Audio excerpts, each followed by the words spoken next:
Hey guys, SpookyRottenFun here, and I will be filling in as your host here on BodyBags. Obviously, this is my first time here on this channel, and from now on, or for now, I will be filling in for whoever's unable to put out a review for their day. Obviously, I might not be able as well, but if I can, I'll do my best to put up a review if someone else can't. This week on BodyBags, it's a theme week, being shot on video horror. Sadly, I'm not too familiar with the genre. I actually had to watch a movie today because I had 0 in my library and none that I can really remember enough to review. So I decided to watch Blood Cult, a movie from 1985 directed by Christopher Lewis. And to get down to the story, the movie starts out with a POV of a killer stalking a young college girl. The girl is left alone in the house waiting for her friends to return, and in the meantime the killer is getting ready to hack her up. He eventually does this. However, it is not just a killing. He butchers her, takes her arm, and leaves a gold medallion in her chest with a symbol on it. He takes the arm with him, and after that, the movie cuts to a quick telling of the events that took place during 1985, and they introduce us to Ron Howard. I think that's his last name. He's the sheriff of the town in Oklahoma where all these killings took place. Obviously, the one that we see in the beginning is the first of a series of murders, all having the same characteristics. And Ron is appointed to basically take care of this stuff and find out who's killing, why, and how can he stop it. So obviously a second murder takes place, this time killing 2 girls, one being decapitated, another part being taken, and of course a golden medallion being left in place.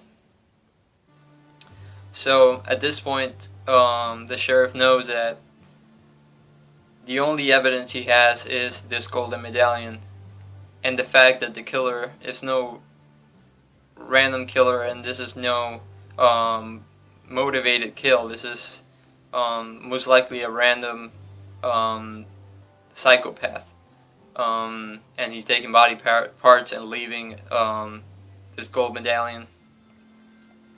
And while they're investigating this second crime scene,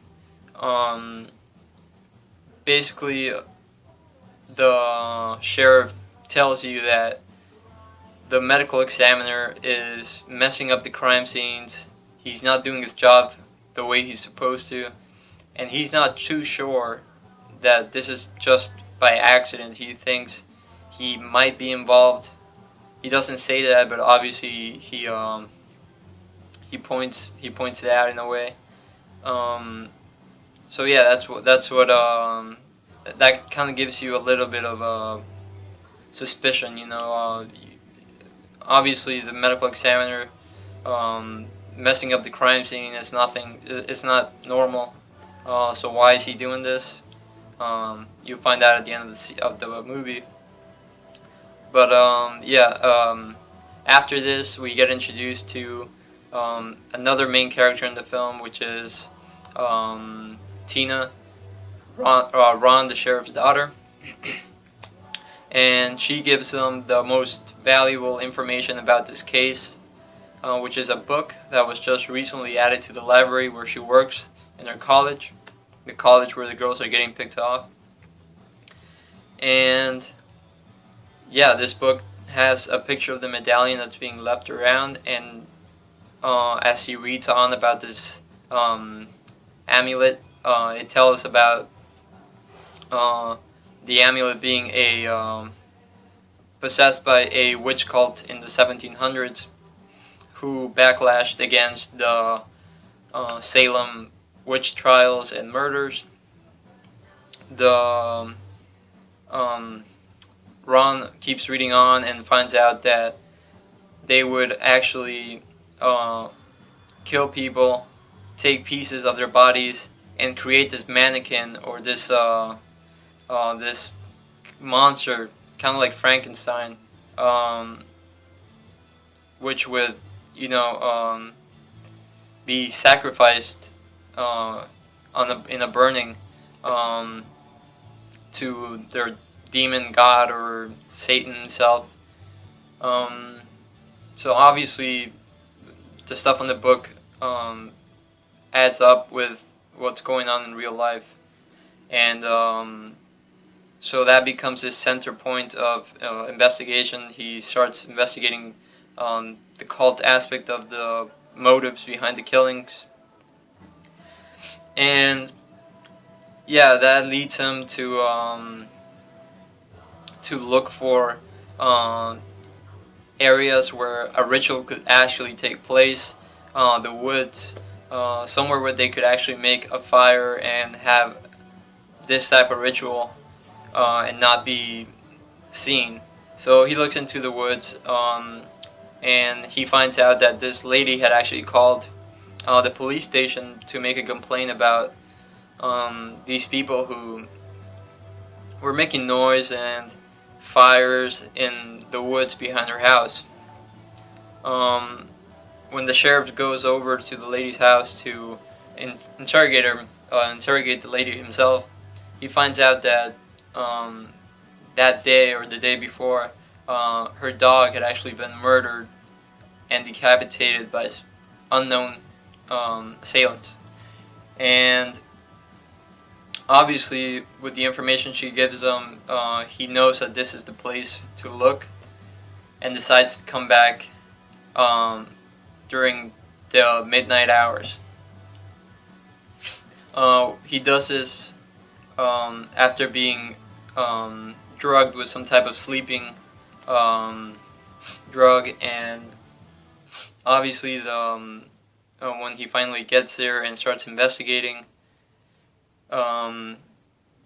he gets knocked out. Everything feels like a blur. The things he sees are horrible but unexplainable and impossible to him. So the next day, he wakes up in the hospital, and they tell him he ran into a tree, and he just knows something really bad happened, and he knows it's the truth. So he stakes out these people who he thought he saw during that night, and from then on we just find out basically who was behind the killings, and we get a tragic finale. So that's about it for the what the movie's about. This being my first shot on video movie, and the first review actually that I've ever done, I hope that it was sufficiently informative, and I hope you guys got a feel for the movie. And I would recommend it. It was a fun movie. Sadly, I only watched it on the computer. I couldn't watch it on my TV, so it wasn't as fun or as involving, I guess. But yeah, as a movie, as a film, obviously I couldn't give this movie more than a 1 out of 5. That's only because as a film, there's a lot of things that are really bad. Like, for example, you see the cameraman behind, in front of the camera, in the screen. You see the guy with the microphone. you see shadows of the people filming, stuff like that. As a shot on video camera, as a shot on video horror film, and this being my first one, I really enjoyed it. I thought the acting was actually pretty good. I wasn't expecting it to be that well arranged. The plot of the story was fun. I thought the gore was pretty decent. But yeah, this being the first shot on video movie that I've seen, I would give it a 3 out of 5. I still think it was a good movie, and I would definitely watch it again. I had a lot of fun with this film. If you're interested in it, definitely check it out. I would recommend it. So yeah, hopefully you enjoyed this review. Again, if anybody's unable to do a review here on BodyBags, I will be filling in. But for now, that's it with my review of Blood Cult from 1985. And thanks for checking the video out. Let me know how it did. Hopefully you liked this review, and goodbye.